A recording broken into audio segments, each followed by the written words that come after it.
So as we're talking about the 7 types of leaders, last time we talked about toxic leaders. Let's talk about leader type number 2, disengaged. Using word pictures to best describe this, this would be like a travel agent. Now, this is no disrespect to people who are travel agents. I have a few friends who are. This is for illustrative purposes only. But a disengaged leader is like a travel agent. They book the trip for you.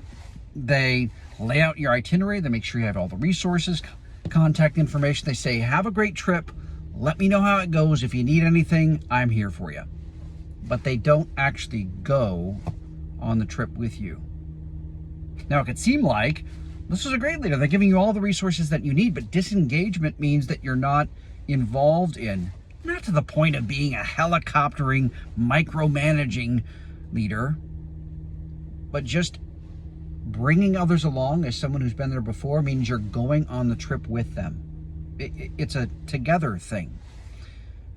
Disengaged leaders, while could possibly being friendly and having plenty of resources, are not proactively engaging with their team to do it alongside.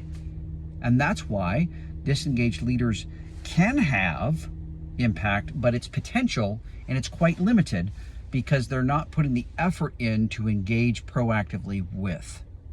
Now, this doesn't have to be all the time, but I do believe it needs to be consistent. It does need to be a cadence that is consistent enough where your team knows you're in it with them.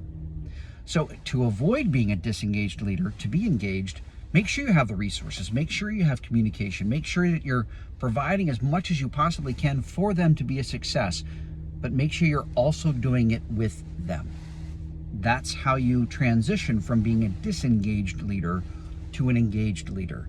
And we'll talk down the road about how to be a heroic leader, which I believe is one of the most important. Engaged is great. If that's our goal, heroic leadership, I think, is even more impactful than that.